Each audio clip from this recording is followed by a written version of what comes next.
안녕하십니까? 예, 잘 지내셨습니까? 예. 그러면 누구 한 분이 그 수업을 위해서 한번 기도 한번 해주시고 대표 기도 한번 해주시고 시작을 하겠습니다. 누가 기도해 주실까요? 여기 앞에 이한호 목사님 한번 기도 부탁드립니다. 하나님 아버지 참으로 감사합니다. 우리 하나님께서 이렇게 귀한 시간을 허락하여 주셨는데 아버지 글쎄 한 학기가 또 이렇게 왔습니다. 이렇게 지났습니다. 이렇게 이 시간까지 함께하여 주신 우리 하나님 감사합니다. 하나님 아버지 우리가 주님을 믿노라 주님의 자녀라 하면서도 하나님께서 원하시는 그 삶을 살지 못했던 것도 많이 있습니다. 하나님 이 귀한 시간을 통하여서 우리 자신들을 돌아보게 하시고 이제 그 주시는 말씀을 통하여서 하나님이 원하시는 윤리적 삶을 살 수 있는 그런 기회가 되기를 원합니다. 아버지 이 시간 우리 귀한 교수님을 통하여서 또 귀한 말씀을 주실 텐데 그 말씀이 우리가 잘 알아듣고 또 그 말씀을 삶 속에 적용할 수 있는 귀한 말씀 되기를 원합니다. 아버지 하나님 우리 목사님께 더욱더 함께하여 주셔서 오늘 주시는 말씀 위에 성령님 함께하시고 저희들에게도 그 말씀이 우리들 마음밭에 떨어져서 정말 그 열매를 맺는 말씀 되기를 소원합니다. 지금 첫 시간입니다. 마치는 시간까지 우리 하나님 영광 받아 주옵소서. 감사하며 예수님의 이름으로 기도 올렸나이다. 아멘.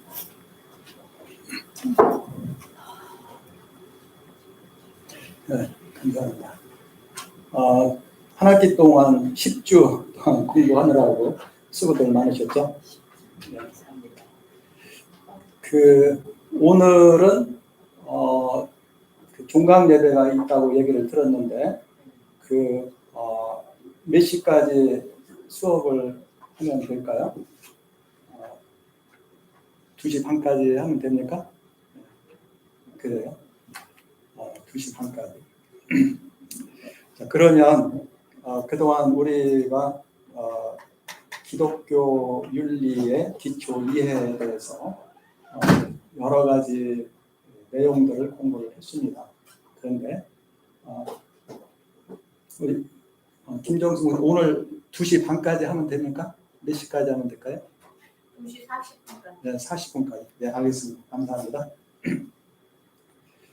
오늘 우리가 수업을 하고자 하는 것은 어떻게 보면 제 책의 제일 마지막 장, 제 8장. 어떻게 보면 그 전에 이미 조금씩 이미 얘기를 한 그런 점이 있지만은 정리해서 기독 제 8장 그리스도인과 율법에 대한 그런 내용에 대해서 우리가 공부를 하는데 특별히 구약의 율법 또 모세 율법에 대해서 우리 현 신약의 우리 그리스도인들은 어떻게 생각을 해야 되는가 또는 그리고 어떤 입장 또는 관계를 가져야 되는가 이러한 것에 대해서 한번 생각을 해보고자 합니다. 그래서 구약의 율법 특별히 모세 율법에 대해서 우리 신약의 그리스도인들은 그 율법을 어떻게 해야 하는가 크게 보면은 두 가지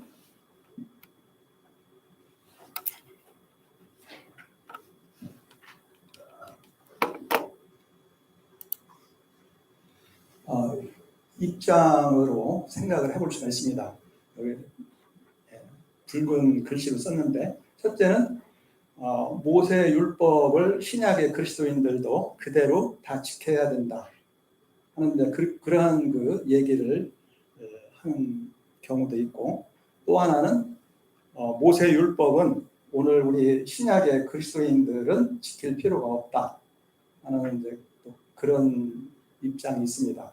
그래서 그러면은 그 둘 중에 어느 것이 정말 옳은 것인가 하고 우리가 한번 생각해 볼 필요가 있죠. 여러분들은 어떻게 생각합니까? 구약의 율법도 하나님의 말씀이니까 우리 신약의 그리스도인들도 그대로 다 지켜야 된다. 이렇게 생각을 하십니까? 아니면은 구약과 신약은 다르니까 구약의 오늘 그 신약 시대에 살고 있는 우리 그리스도인들은 구약의 율법을 그대로 다 지킬 필요가 없다.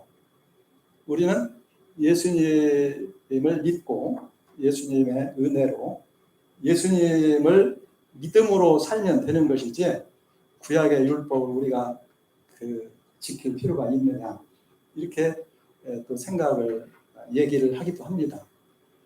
그러한 여러 가지 견해가 있는데 거기에 대해서 여러분들은 어떻게 생각을 하나요? 둘 중에 하나를 말해야 되나요? 아니면 뭐 둘 중에 하나를 선택하든지 아니면 제 3의 생각이 있다고 하면 또 다른 어떤 견해가 있는지. 예수님의 사랑의 계명 안에 네. 그걸 지키게 되면 자연히 그 율법을 지키게 된다. 그러니까 사랑의 계명을 지키면 된다. 기존의 틀을 가지고 은혜로 우리가 그것을 지켜요. 기존의 틀을 가지고 구약의 그 율법을 지금 율법을 지켜서 뭐 팔을 자르거나 이런 걸 안 하지만 은혜로 우리가 그것을 율법을? 잘못을 저질렀어도 은혜로 돕는 그 시대이지만 두 틀은 있어야 된다.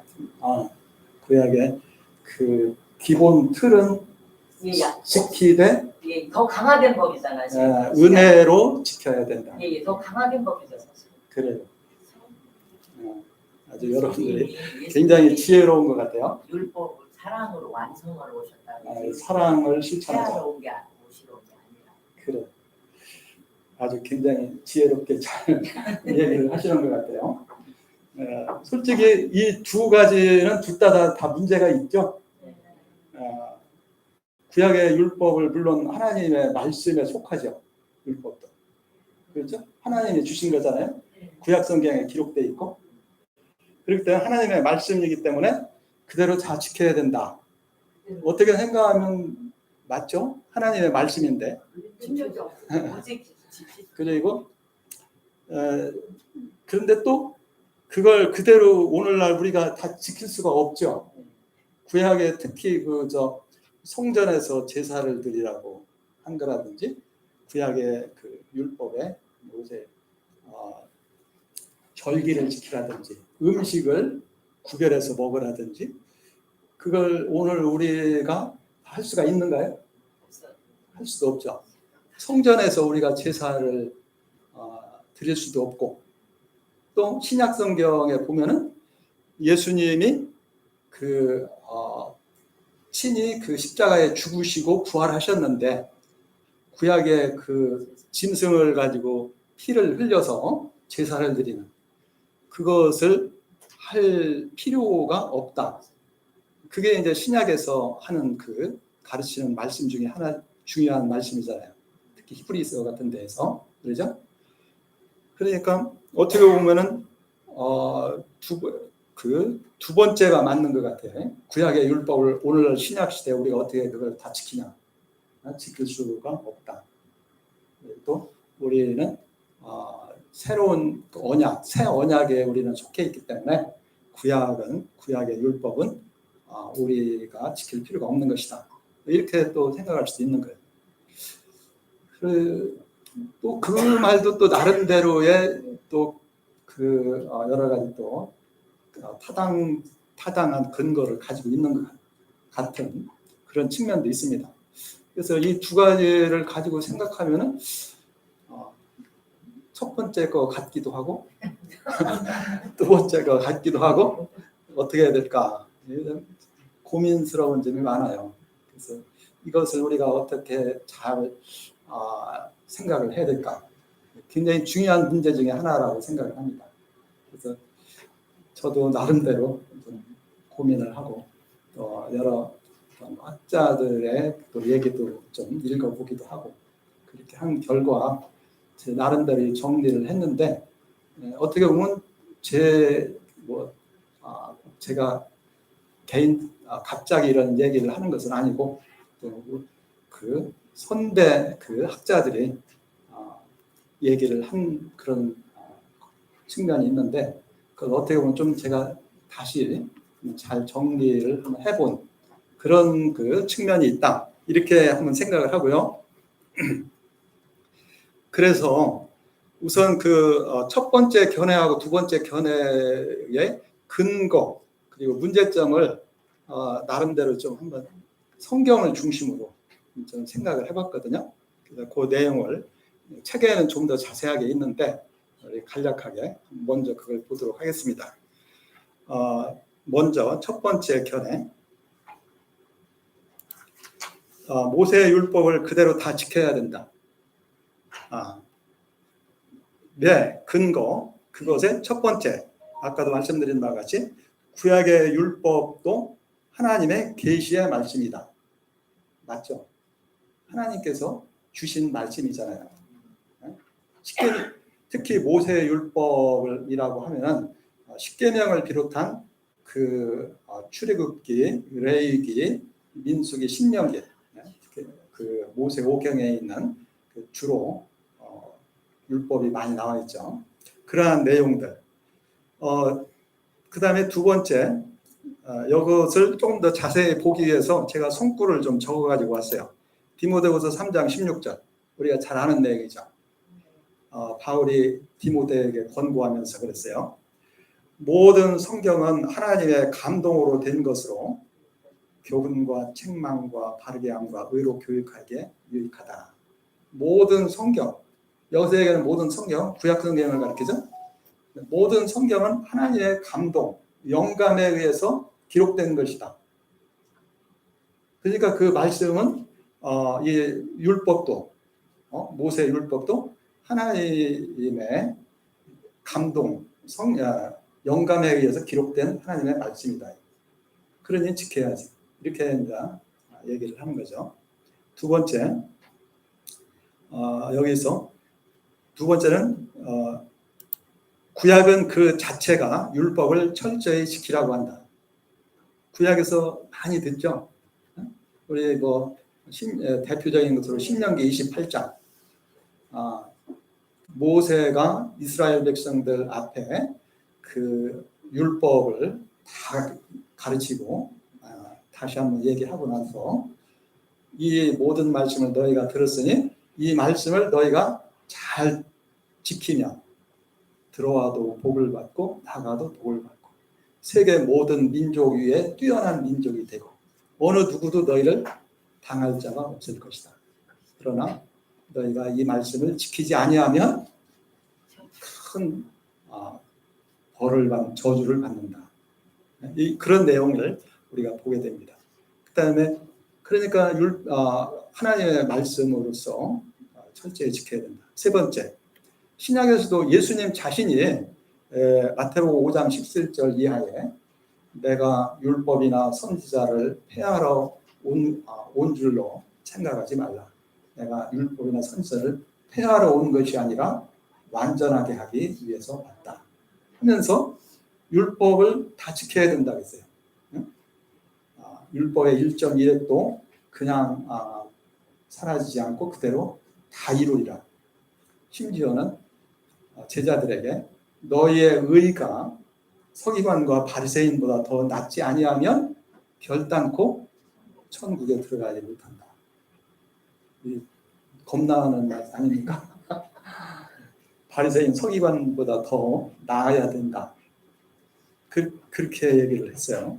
그러니까 그 다음에 사도 바울이 대표적으로 율법을 지킬 필요가 없다고 이렇게 얘기한 것으로 우리가 생각하기가 쉬운데 사도 바울 자체가 로마서 2장이나 7장에 보면 율법이 잘못된 게 아니다. 율법은 전에도 보았지만 로마서 7장 12절에 보면 거룩하고 또 율법을 좀 더 구체적으로 계명으로 얘기할 때 계명도 거룩하고 의롭고 선하도다. 또 율법은 신령하다. 하나님께서 주신 신령한 말씀이다. 이렇게까지 얘기를 하면서 로마서 2장에서는 최후의 심판 때 유대인들은 율법에 의해서, 이방인들은 마음에 새겨진 율법, 보통 양심이라고 생각을 하죠. 의해서 심판을 받는다. 이렇게 무릇 율법은 듣는 자가 의로운 자가 되는 것이 아니라 행하는 자라야 의롭다고 인정을 받느니라. 이렇게 얘기했어요. 그러니까 율법을 지키라는 얘기죠. 그래서 요 성구를 이렇게 좀 봤는데 아까 이거 이제 참고로 하시고 예수님이 하신 말씀 사도 바울이 로마서 2장에 한 말씀 자 그걸로 보면은 뭐 철저하게 지켜야 될 것 같아요. 그런데 또 거기에 문제점이 있습니다. 첫째, 구약 자체가 율법을 문자적으로 그걸 그대로 지키라 그걸 요구하지 않았다는 거예요. 대표적인 것이 선지자들의 말씀 이사야서 예를 들어서 이사야 선지자가 말했습니다. 1장 11절 여기 붉은 글씨로 있는 거 시간 절약하기 위해서 보겠습니다. 너희가 내 앞에 보이러 오니 이것을 누가 너희에게 요구하였느냐 내 마당만 밟을 뿐이니라 헛된 재물을 다시 가져오지 말라 분양은 내가 가증히 여기는 바요 월삭과 안식일과 대로 보이는 것도 그러하니 성애와 아울러 악을 행하는 것을 내가 견디지 못하겠노라. 하나님의 율법에 따라서 절기를 지키고 하나님께 열심히 와서 예배드리고 하는데 하나님이 그걸 원치 않는다는 거예요. 그거보다 하나님께서 더 원하시는 것은 그 선을 행하는 걸 원하신다는 거예요. 여기 성회와 아울러 악을 행하는 것을 내가 견디지 못하겠노라. 그래서 자세하게 이스라엘 백성들이 하나님을 잘 섬기다고 하면서 이웃을 학대하고 그 악을 행하는 이런 것에 대해서 책망하는 그런 내용들이 많죠. 선지자들의 글은 대부분 그렇습니다. 형식적으로는 이스라엘 사람들이 하나님을 율법을 따라서 열심히 잘 지키는 것 같은데 실제적으로 하나님을 진정으로 사랑하지 않고 이웃을 사랑하는 것이 아니라 오히려 학대하고 괴롭히고 악을 행한다. 그것을 하나님이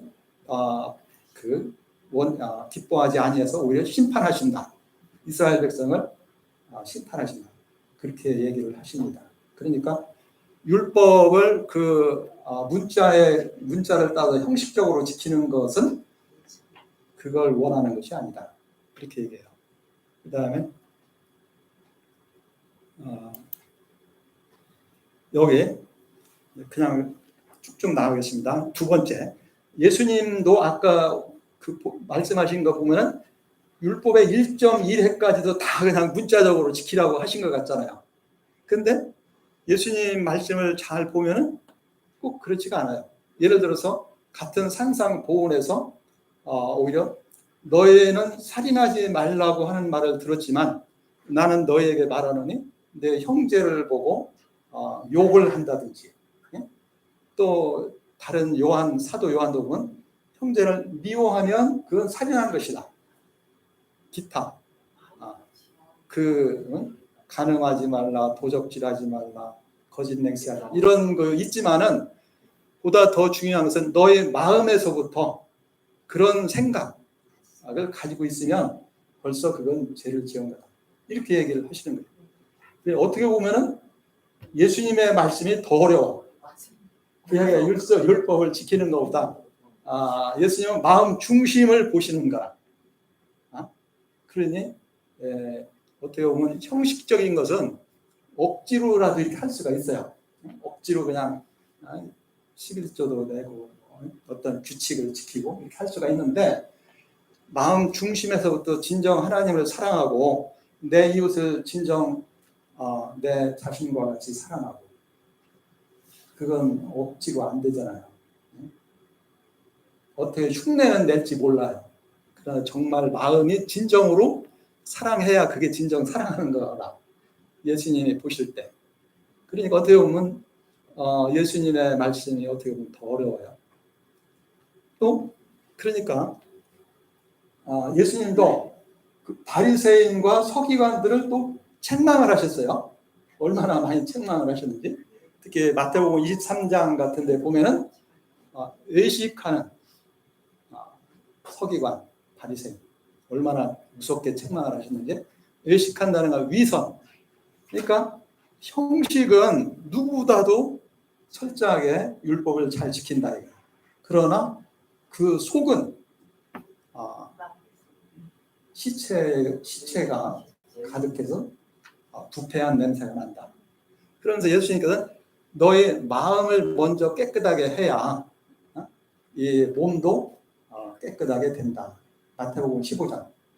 사람들이 그 음식 먹을 때 손을 안 씻고 그 율법의 규칙에 따라서 이런 그 안 씻는 것을 보고 그 바리새인이나 서기관들이 예수님의 제자들을 비판을 했습니다. 왜 손도 안 씻고 그래? 그런데 예수님은 그때 뭐라고 했어요? 입으로 들어가는 것이 사람을 부정하게 더럽게 하는 것이 아니라 입으로부터 나오는 것이 사람을 더럽게 한다. 그게 무슨 뜻인가 이해를 못했죠. 나중에 조용히 제자들과 함께 있을 때 제자들이 여쭤봤습니다. 그 무슨 말씀입니까? 예수님이 너희가 그 무슨 말인지 몰라? 응? 입으로 들어가는 것은 밖으로 또 나가잖아. 그러나 입으로 나오는 것은 그 마음에서 나오는 거야. 문제는 마음이야. 마음이 악한 생각이 들어있으면 아무리 겉을 깨끗이 해도 그 깨끗한 게 아니고 부정한 거예요. 그 대신에 반대로 생각하면 마음을 깨끗이 해야 진정 그 사람이 진정 정결한 사람이다. 하나님이 기쁘게 받으시는 정결한 이렇게 얘기했잖아요. 그러니까 어떻게 보면 예수님 말씀이 더 어려운 거예요. 그래서 하여튼 그러니까 율법의 어떤 형식적인 그 준수 그거보다도 마음이 하나님 앞에 바르게 되는 것 그것이 더 중요하다. 이건 분명하게 예수님이 얘기하시는 거거든요. 그 다음에 세 번째 사도 바울도 이렇게 율법을 아까 사도 바울도 율법은 지켜야 된다고 한 데도 있었잖아요. 그러나 또 사도 바울은 여러 군데서 율법을 지킬 수도 없다. 심지어 그렇게까지도 얘기했어요. 자, 또 여기 4번 같이 얘기했죠. 지킬 수 없는 것을 인간이 율법은 우리 죄를 깨닫게 할 뿐 그 율법을 지켜서 하나님 앞에 의롭다고 인정받을 수 있는 사람이 없다. 로마서 3장 20절. 그러니까 지킬 수 없는 것을 지키라고 하면 어떻게 해요? 그건 안 되잖아요. 그러니까 지킬 필요가 없다. 또 그렇게 얘기를 할 수가 있다는 거죠. 그 다음에 또 사도 바울은 갈라디아서 3장에서는 율법은 그 그리스도가 오시기까지 한시적으로 또 그 옛날 성경 몽학 선생 새로운 우리 개혁 개정에서는 초등 교사 그래서 우리를 그리스도께로 인도하는 그런 역할만 하는 것이지 율법이 우리의 진정 우리 신앙의 대상이 아니다. 말하자면.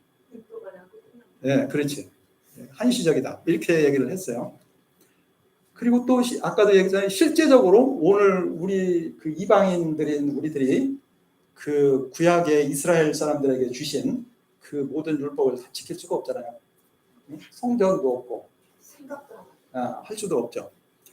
자, 그러니까 이게 첫 번째 그냥 모세의 율법을 그대로 다 지켜야 된다. 그렇게 할 수도 없고 또 예수님도 또 그렇게 그걸 요구한 것은 아니다. 이거예요. 문자적으로 그걸 다 지킬 것을 요구하는 것은 아니다. 그걸 우리가 생각해 볼 수가 있다는 거죠. 자, 그러면 이제 요것에 대한 이제 성구들을 이렇게 쭉 놨는데 그거까지 다 보려면 시간이 많이 걸리니까 요거에 대한 문제점도 그다음에 성구를 제가 이제 조사를 해본 거예요. 그다음 이건 참고로 그다음에 이제 두 번째 큰 그 견해가 있었죠. 모세의 율법은 지킬 필요가 없다. 그런 또 주장도 아주 강합니다. 그 근거로서 첫 번째, 특히 사도 바울이 인간은 율법을 행함으로써 칭의, 하나님 앞에 의롭다고 인정받는다든지 또는 구원을 얻지 못한다. 분명하게 얘기하죠. 로마서 3장 20절 율법의 행위로, 율법을 행함으로 하나님 앞에 의롭다고 인정받을 육체, 곧 인간이 없으니 그것은 율법으로는 죄를 깨달을 뿐 의를 행할 수 있는 능력을 주지는 않기 때문이다. 바울은 분명히 우리 인간이 자신의 능력으로 율법을 다 지켜가지고 그것으로 인해서 하나님 앞에 의롭다고 인정을 받고 그리고 또 구원을 받을 수 있는 사람이 없다. 그래서 예수님이 필요하다. 이렇게 얘기하는 거죠. 하나님의 은혜로 우리가 예수님을 믿음으로 구원을 얻을 수가 있는 것이다. 이게 바울이 분명하게 얘기하는 거예요. 그러면 율법을 지켜서 구원을 얻을 수 없는데 그 율법을 왜 지켜? 지킬 필요가 없는 거 아니에요? 아니 그러니까 깨닫게만 하지 지키라고까지 할 수는 없잖아 이거죠. 못 지킨다고 했잖아요. 그러니까 일단은 이제 그 얘기를 들으면 율법을 우리가 지킬 수가 없는 것을 어떻게 내가 지키라고 하냐 이렇게 얘기할 수가 있잖아요. 그 다음에 두 번째 또 한 가지 본다면 심지어 사도 바울은 우리 그리스도인들이 율법을 지키려고 하는 것은 특히 구약의 율법을 지키려고 하는 것은 하나님의 은혜에서 떠나는 것이다. 갈라디아서 5장 그렇게까지 얘기해요. 근데 이제 사실은 이제 거기서 얘기하는 것은 주로 형식, 의식에 관한 그런 율법을 얘기하는 거예요. 특히 그 할례를 가지고 얘기를 하죠. 갈라디아서 5장에서 갈라디아 교회 신자들이 예수를 믿기 시작했는데 어떤 그 유대인들이 와가지고 너희가 예수를 믿어도 할례를 받고 그리고 구약의 모세 율법을 그걸 다 지켜야 돼. 그러지 않으면 너희 구원 못 받아. 이렇게 얘기하니까 그것에 대해서 그걸 반박하기 위해서 올바르게 고쳐주기 위해서 갈라디아서를 썼잖아요. 그런 이제 쭉 여러 가지 얘기를 한 다음에 이제 5장에 가서 결론적으로 하는 얘기 중에 그런 얘기를 하는 거예요. 심지어 너희가 이제 이방인들 주로 이방인들이죠. 너희가 예수를 믿으면서 구약의 율법에 따라서 할례를 받으면 그것은 예수님을 떠나는 거야. 왜? 할례를 받는다는 것은 구약 율법을 다 지키겠다는 그런 어떻게 보면 약속이거든. 그러면 구약 율법을 다 지켜가지고 하나님 앞에 의롭다고 인정받고 구원받을 것 같으면 예수를 믿을 필요가 뭐가 있어? 그래서 바울이 그렇게 얘기를 하는 거예요. 그러니까 이방인들은 할례를 받으려고 하면 안 돼. 오히려 이방인들. 유대인들은 원래부터가 그 조상부터 그렇게 그게 하나의 율법일 뿐만 아니라 관습이기 때문에 그렇게 뭐 할 수도 있겠지만 그러나 이방인들이 그렇게 하려고 하는 것은 어떻게 보면은 예수님을 떠나는 것과 같다. 하나님의 은혜를 의지하지 아니하고 율법에 의해서 구원을 받으려고 하는 그것이 잘못된 것이다. 그렇게 얘기를 하는 거죠. 어떻게 보면 여기 나오는 1번과 2번이 거의 비슷한 얘기인데 2번이 조금 더 강하게 하는 얘기잖아요. 그래서 이런 문제가 사실 초대교회에서 그 발생해가지고 교회 안에서 큰 문제가 됐을 때에 예루살렘 총회가 첫 번째 총회가 사도행전 15장에 열린 것을 우리가 보게 되잖아요. 거기서 이 문제를 가지고 사도들과 장로들이 많은 토론을 한 결과 거기서 결론을 내리기를 이방인들은 할례를 받거나 모세의 율법을 그대로 다 지킬 필요가 없다. 그렇게 결론을 내렸던 것을 우리가 보게 됩니다. 그러니까 우리 오늘날 우리 예수님을 믿는 이방인 그리스도인들은 모세의 율법을 그대로 다 지킬 필요가 없는 것이지. 맞잖아요. 또 그 얘기를 들으면은 이 말이 또 맞는 것 같아요. 그렇죠? 타당성이 있잖아요. 근데 또 여기에도 또 전혀 문제가 없는 게 아니에요. 자, 그러면 요거 이제 근거에 대해서 이제 조금 더 자세하게 본 거고 여기에 대한 문제점. 그러면 아까도 얘기했듯이 예수님은 왜 율법이나 선지자를 폐하러 온 게 아니라 완성시키러 왔다고 그랬지? 그 다음에 하여튼 일단은 그 반대. 또 예수님은 또 율법을 한마디로 율법을 무시해서는 안 된다는 얘기예요. 적어도. 두 번째, 바울 자신도 아까도 보았지만은 율법으로 구원을 얻지 못한다고 했지만은 그렇다고 해서 율법을 안 지켜도 된다. 또는 뭐 필요 없다.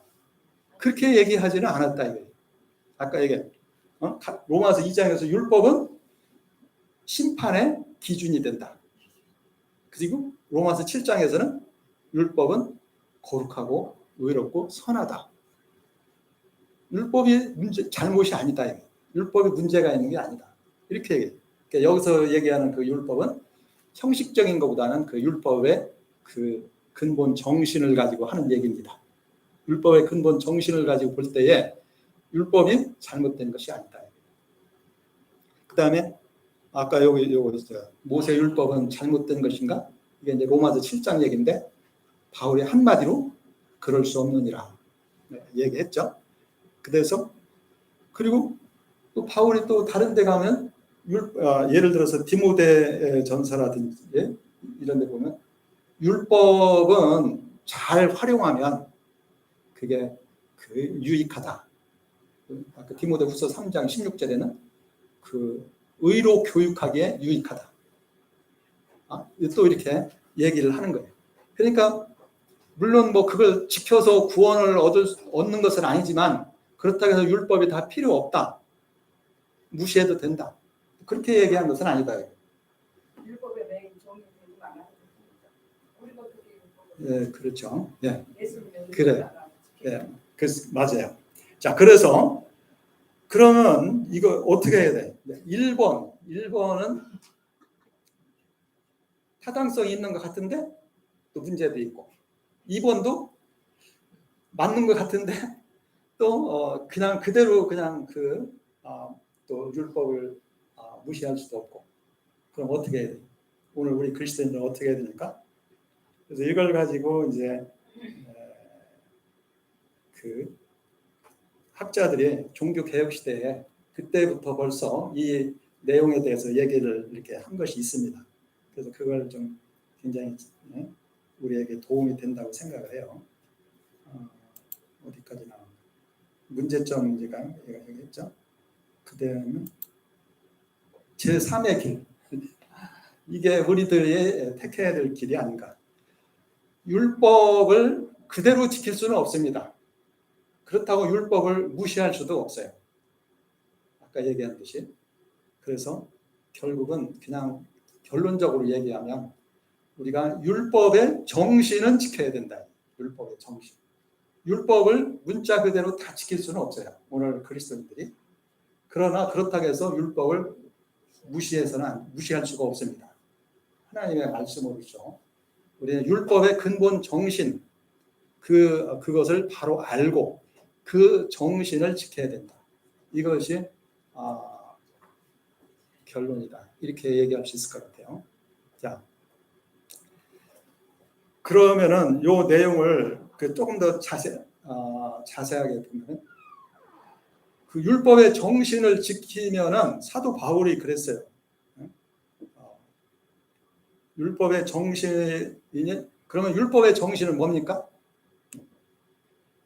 한마디로 요약하면 하나님을 사랑하고 이웃을 사랑하라 하는 것이죠.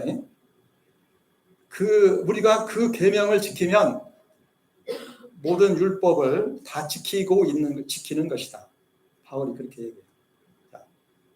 자, 그러면 요걸 좀 더 구체적으로 자, 요것이 이제 기본적인 생각이고요. 그러니까 예수님도 율법의 정신을 지키는 것이 더 중요하다. 산상보호 이렇게 얘기한 거고 바울도 로마서 13장 10절이나 이런 데 보면 누구의 이웃을 사랑하는 사람은 율법을 다 이루었느니라. 율법을 다 이루었다는 것은 뭡니까? 율법을 다 지키고 있다는 얘기 아니에요.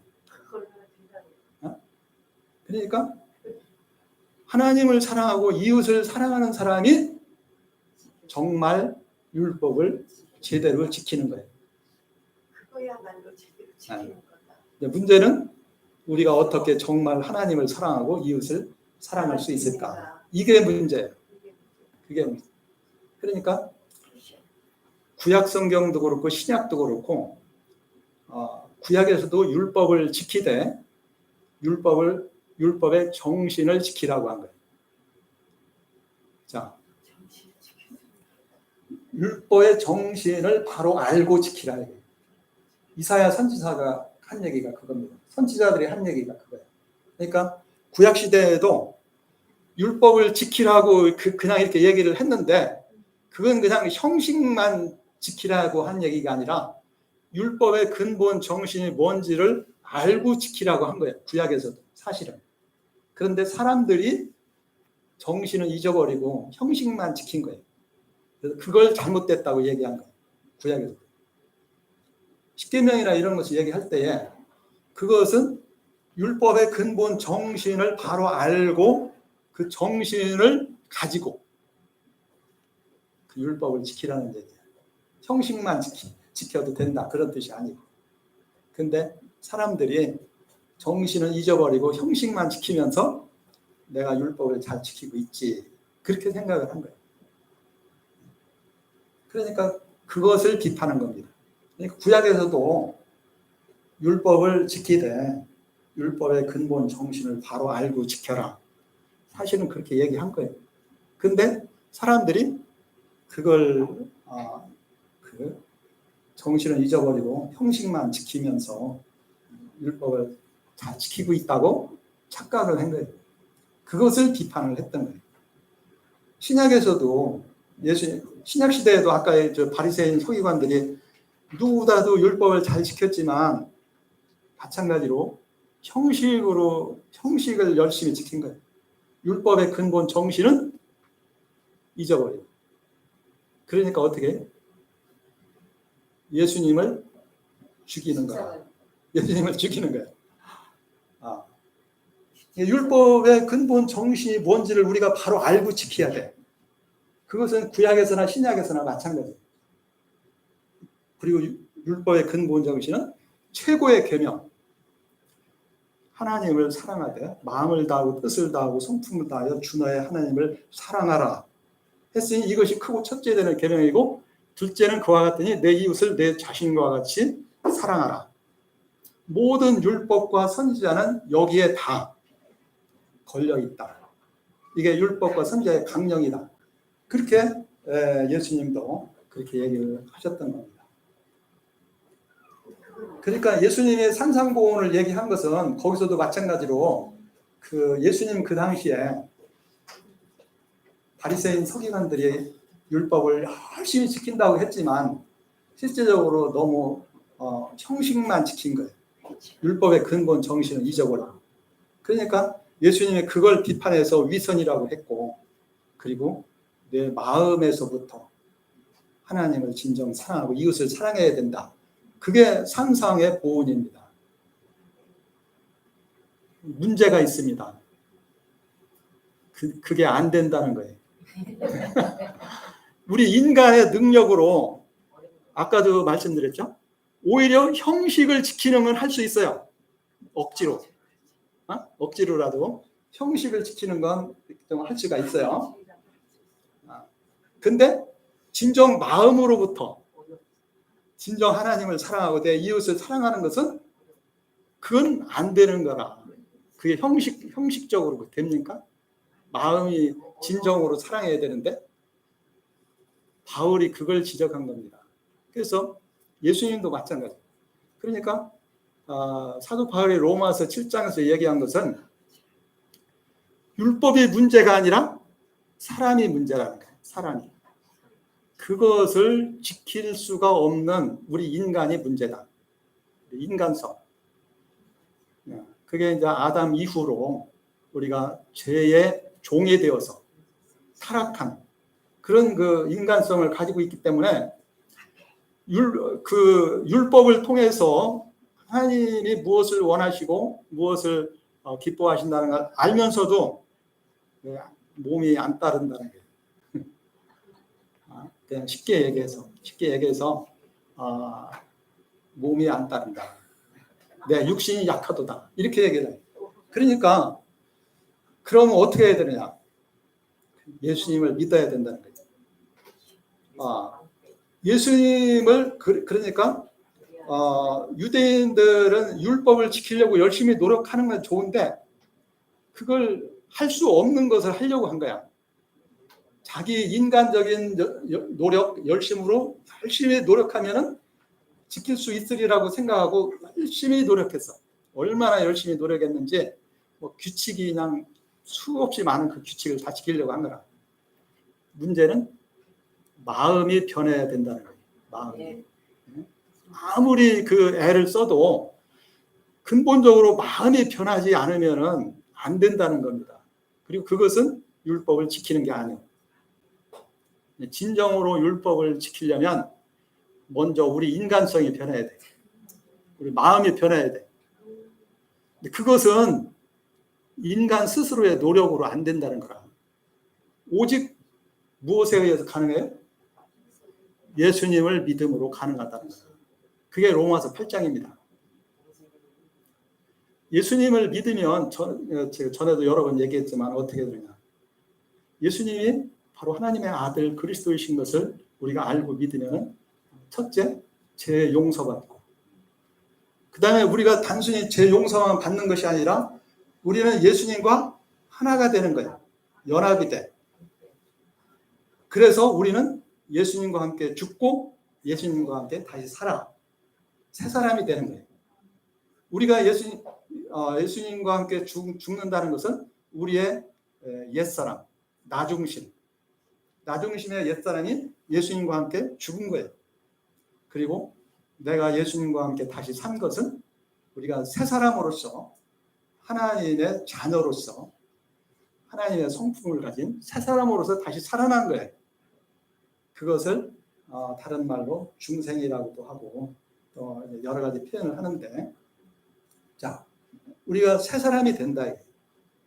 그래서 우리가 예수님을 정말 하나님의 아들인 줄 알고 그분을 나의 주님으로 영접하면, 믿으면 우리가 변화가 되는 겁니다. 전에 얘기했죠. 성령이 우리 안에 오셔요. 성령이. 그리고 우리가 예수님과 함께 죽고 예수님과 함께 다시 살아 새 사람이 돼. 비록 어린아이와 같이 연약하지만 우리가 새 사람이 되는 거예요. 그리고 우리가 날마다 어린아이가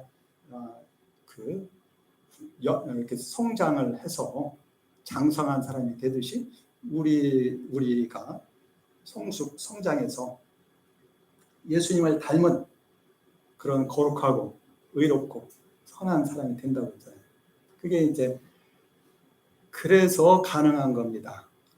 그러니까 결국 우리가 율법을 지키되 율법의 근본 정신을 바로 알고 그 정신을 지켜야 된다. 그리고 바울도 그랬고 예수님도 그랬고 우리가 율법의 정신을 바로 알고 그 율법의 정신을 지키면 하나님을 사랑하고 이웃을 사랑하면 그 사람이 정말 율법을 제대로 지키는 거다. 그렇게 얘기를 하는 거예요. 그리고 그 방법은 예수님을 믿고 의지하고 순종하는 겁니다. 우리가 예수님을 믿지만은 우리가 전에도 얘기했지만 새 사람이 되었을지라도 우리가 아직 완전하게 된 것은 아니에요. 어린아이와 같이 많은 면에서 부족합니다. 우리 육신도 연약하고 우리 정신도 지적으로도 부족하고 감정도 불안하고 의지도 약하고 그럴지라도 우리가 우리의 주님이신 예수님을 믿고 의지하고 순종하면서 나아갈 때 우리는 나도 모르게 성장하는 거예요. 어린아이가 넘어지고 쓰러지고 그러지만은 결국은 일어나서 활발하게 잘 크잖아요. 그와 같이 우리도 비록 실패하고 넘어지지만 우리가 주님을 믿고 의지하면서 살아갈 때 하나님의 은혜가 항상 우리와 함께해서 우리를 가르치고 또 위로하고 격려하고 인도하고 이렇게 해서 우리를 강하고 담대한 하나님의 일꾼으로 이렇게 세워주시는 거죠. 그겁니다. 그래서 근데 여기서 한 가지 우리가 생각할 게 있어요. 구약의 율법을 우리가 생각할 때에 뭐 크게 보면 하나님 사랑, 이웃 사랑이지만은 그 율법 구약 성경은 우리 그 신약의 우리 그리스도인들에게는 어떤 측면에서는 교훈적인 그런 측면이 있거든요. 어떻게 보면 직접적인 어떤 그런 그걸 지켜야 되는 의무보다는 어떻게 보면 교훈적인 그런 측면을 우리가 생각할 수가 있는데 여기 보면은 구약을 특히 크게 그 세 가지로 구분해 볼 수가 있다는 거야. 이걸 우리가 생각하면 좀 도움이 많이 될 수가 있어요. 이걸 율법의 정신을 지키되 율법을 크게 세 가지로 구분해 볼 수 있다는 거예요. 구약의 율법을. 그래서 첫째, 도덕법. 두 번째, 의식법. 세 번째, 시민법.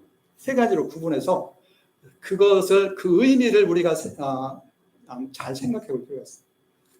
도덕법이라는 것은 그 하나님의 백성의 삶의 원리로서 그 근본 정신을 얘기하는 거예요. 주로 십계명과 같이 하나님을 사랑하고 이웃을 사랑하고 살인하지 말라, 도적질하지 말라 이런 것은 내 이웃을 사랑하는 얘기거든요. 근본 정신에 관한 이러한 것들이요. 이것은 그대로 변함이 없습니다. 하나님의 근본 정신이니까 이걸 도덕법이라고 하는데 이런 것은 그냥 그대로 우리가 지켜야 된다고 생각을 해요. 두 번째, 지키되 아까도 얘기했듯이 하나님의 은혜로. 두 번째, 의식법에 대해서 생각해요. 의식법. 영어로 ceremonial law. 주로 구약의 율법 중에 의식에 관한 것들. 성전에서 제사 드리는 제사법, 정결하게 하는 법, 음식을 구별해서 먹는 법, 또는 뭐 절기를 지키는 것, 이런 그 의식에 관한 것들 있잖아요. 이것은 이것도 그냥 거기 나름대로 의미가 있습니다. 의식법이 구약 시대에 왜 필요했느냐? 먼저 우리 하나님과 우리 사이에 속죄가 필요하다 이게, 죄 용서가 필요하다. 그리고 우리가 하나님 앞에 정결해야 된다 이게, 하나님 앞에. 그리고 하나님과 우리가 서로 화목하게 되기 위해서 의식법이 필요했던 거예요. 오늘 우리에게도 그것은 필요해요.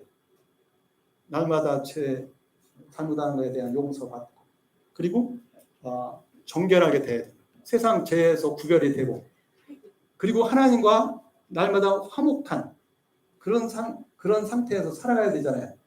교제하면서. 그래야 복을 받지. 이게 의식법이 그 구약 시대에 필요했던 이유입니다. 그런데 이러한 것은 오늘 그 구약 시대에는 주로 제사를 통해서 그런 것들이 이루어졌거든요. 근데 오늘 이것은 예수님이 이미 다 이루셨어요. 다만 우리는 그 예수님을 내가 믿고 의지하면 되는 거야. 그러면은 죄 용서받죠. 그리고 예수님의 십자가의 피로 우리를 깨끗하게 씻어주셔요. 씻어주신다고 했어요. 그리고 우리는 하나님과 우리가 화목하게 돼요.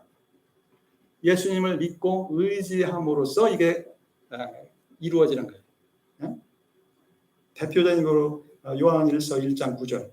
만일 우리가 우리 죄를 자백하면 그는 미쁘시고 의로우사 우리 죄를 사하시며 모든 불의에서 우리를 깨끗게 하실 것이요. 이미 모든 것을 이루신 예수님을 믿고 의지하면 이게 다 이루어지는 거예요. 날마다 예수님을 의지하면서 살아가면 이게 이루어지는 거예요. 세 번째, 시민법이 있습니다. 이것은 이스라엘 백성들의 사람들 사이에 지켜야 될 법들, 뭐 어떤 손해를 끼쳤으면 얼마로 이렇게 배상을 해야 된다든지, 뭐 이런 재산이 빌렸으면 이걸 어떻게 갚아야 된다든지, 뭐 이런 사람들 사이에 그런 것을 시민법이라고 이렇게 얘기를 해요. 근데 구약 시대 것을 이것도 그대로 오늘날 우리 시대에 그대로 적용할 수 없는 것들이 많아요. 그 당시에는 뭐 잘못하면 돌로 쳐서 죽이라든지 뭐 그런 것도 있는데 오늘 우리가 그렇게 하면 안 되잖아요. 큰일 나요. 그러니까 그것을 우리가 그대로 지킬 수는 없지만은 구약 시대에 그 법을 주신 그 목적, 그 정신이 뭔가를 우리는 알아야 된다. 그것은 사람들 사이에 정의 그리고 서로 사랑해야 된다. 이웃을 사랑하고 돌보고 그리고 사회 속에서 사람들 사이에 정의가 시행되기 위해서 이런 시민법을 준 것입니다. 오늘 우리 시대에 맞게 정의가 시행되고 이웃에 대한 사랑이 실천될 수 있도록 그걸 우리가 실천을 해야 돼요. 그래서 사도 바울은 그렇기 때문에 정의와 사랑을 우리들의 실제 생활 속에서 지켜야 된다. 그러기 위해서는 우리가 분별력이 있어야 된다. 로마서 12장 2절에 너희는 이 세대를 본받지 말고 오직 마음을 새롭게 함으로 변화를 받아 하나님의 선하시고 기뻐하시고 온전하신 뜻이 무엇인지 분별해라. 그 다음에 에베소서 5장 17절에 그러므로 어리석은 자가 되지 말고 오직 주의 뜻이 무엇인지 이해하라. 분별력을 가져야 돼요. 그래서 우리가 그동안 윤리에 대해서 공부한 그 이유 중에 하나가 여기에 있습니다. 구체적으로 오늘 이 시대에 우리들의 삶 속에서 큰 원리는 나와 있지만 그것을 구체적으로 실천하기 위해서는 우리가 좀 더 지혜가 필요하다. 분별력이 필요해요. 그래서 그런 것들을 생각했던 겁니다. 우선 여기까지. 자, 구약 율법을 지키되 그걸 문자 그대로 오늘 우리가 그대로 지킬 수는 없습니다. 우리는 어떤 측면에서는 교훈적인 그런 측면에서 생각할 수가 있는데 첫째 구약 율법을 크게 세 가지로 구분해 본다면 도덕법, 근본 원리에 관한 것. 이것은 그때나 지금이나 변함이 없어요. 하나님을 사랑하고 이웃을 사랑해요. 그것은 그대로. 다만 하나님의 은혜로 지켜야 된다. 두 번째, 의식법은 예수님이 이미 십자가의 죽으심으로 다 이루셨어요. 그 예수님의 은혜를 공로를 의지하고 믿고 의지하면 되는 거예요. 매일 내가 잘못된 것을 깨달을 때마다 주님 앞에 고백하고 그 은혜를 매일 힘입어 살아. 그러면 다시 회복되는 거예요.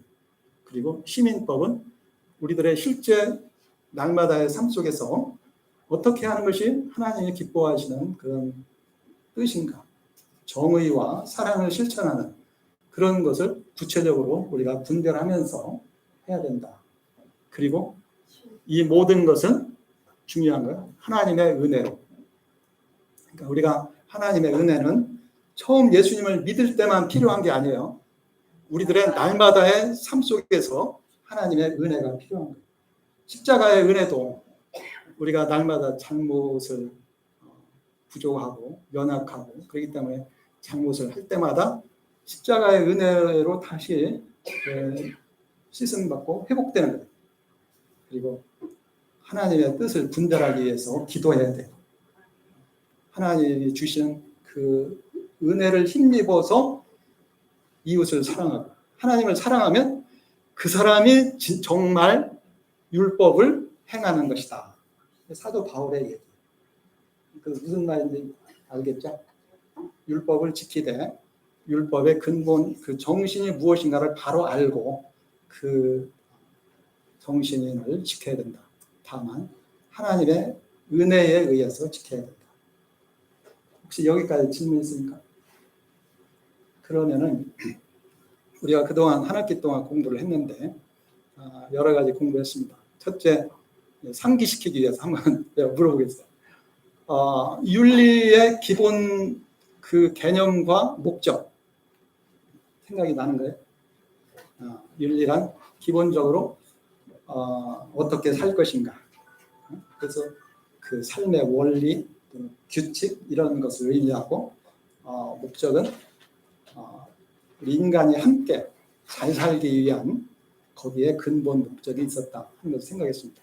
그다음에 그 방법의 인격 형성과 실천적 삶에 대한 것을 우리가 공부했습니다. 윤리적인 삶이라는 것에는 인격의 세계관, 가치관 뭐 이런 거에 대한 얘기가 있었죠. 실천적인 삶에서 어떻게 해야 되는가를 생각을 했습니다. 세 번째, 윤리적 판단의 기준에 대해서 제가 얘기를 했는데 옳고 그름을 판단할 때 가장 기본적으로 세 가지가 필요하다 이렇게 생각했어요. 첫째는 진실한가. 두 번째는 선한가. 사람에게 인간에게 유익한가. 세 번째는 사람들 사이에 공평한가. 최소한 기본적으로 세 가지를 생각해 봐야 된다. 그 다음에 바울의 윤리적 이상과 실현 방법. 지금까지 쭉 얘기했어요. 구원과 윤리의 관계. 그 다음에 오늘 율법에 대해서 우리는 어떻게 생각해야 되는가. 여기까지 생각을 했습니다. 혹시 교수님, 네. 그때 시대마다 상황윤리가 적용되잖아요. 그죠? 네. 이게 나왔다 그래서 꼭 그거가 우리가 적용되는 것이 아니라 네. 시대마다 또 도시마다 다 틀리잖아요. 성경도 마찬가지고 에베소가 틀리고 고린도가 틀리고 그런 것처럼 저희도 그렇게 이해를 하면 좋지 않을까. 네, 그렇죠. 상황윤리. 네. 전에 제가 잠깐 얘기했습니다만 상황윤리가 무조건 나쁜 것이 아니고 또 우리가 거기서도 배울 점이 있다 하는 것을 생각했어요. 기본 원리는 변함이 없지만 그걸 구체적인 우리들의 삶 속에 적용할 때에는 그 우리들의 상황에 따라서 좀 차이가 있을 수가 있어요.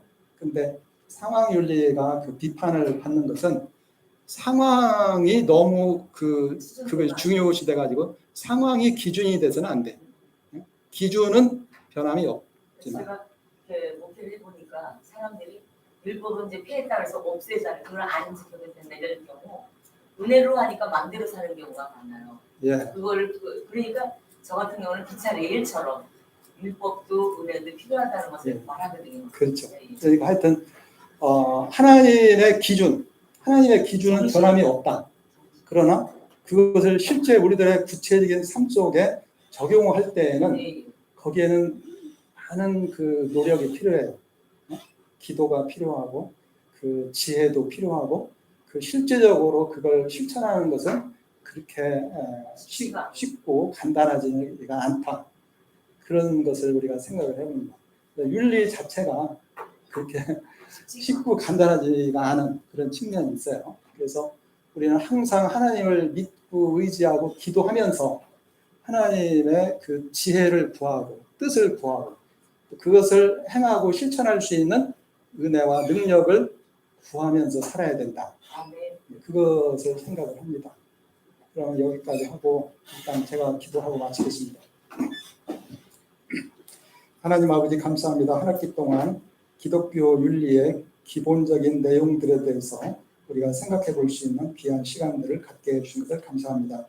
그동안 우리가 공부하고 생각했던 것을 기초로 해서 이 시대에 하나님의 백성이요 자녀로서 하나님 기뻐하시는 뜻이 무엇인가를 바로 분별하고 그것도 그 하나님의 뜻에 순종함으로 하나님의 은혜에 의해서 하나님 기뻐하시는 뜻을 이루어드리고 하나님을 기쁘시게 하고 영광 돌리며 살기에 부족함이 없는 그러한 저희가 되게 하여 주옵소서.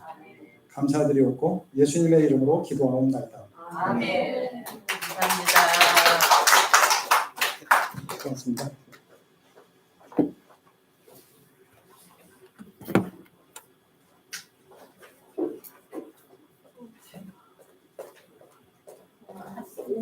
쉬었다가 바로 건강교회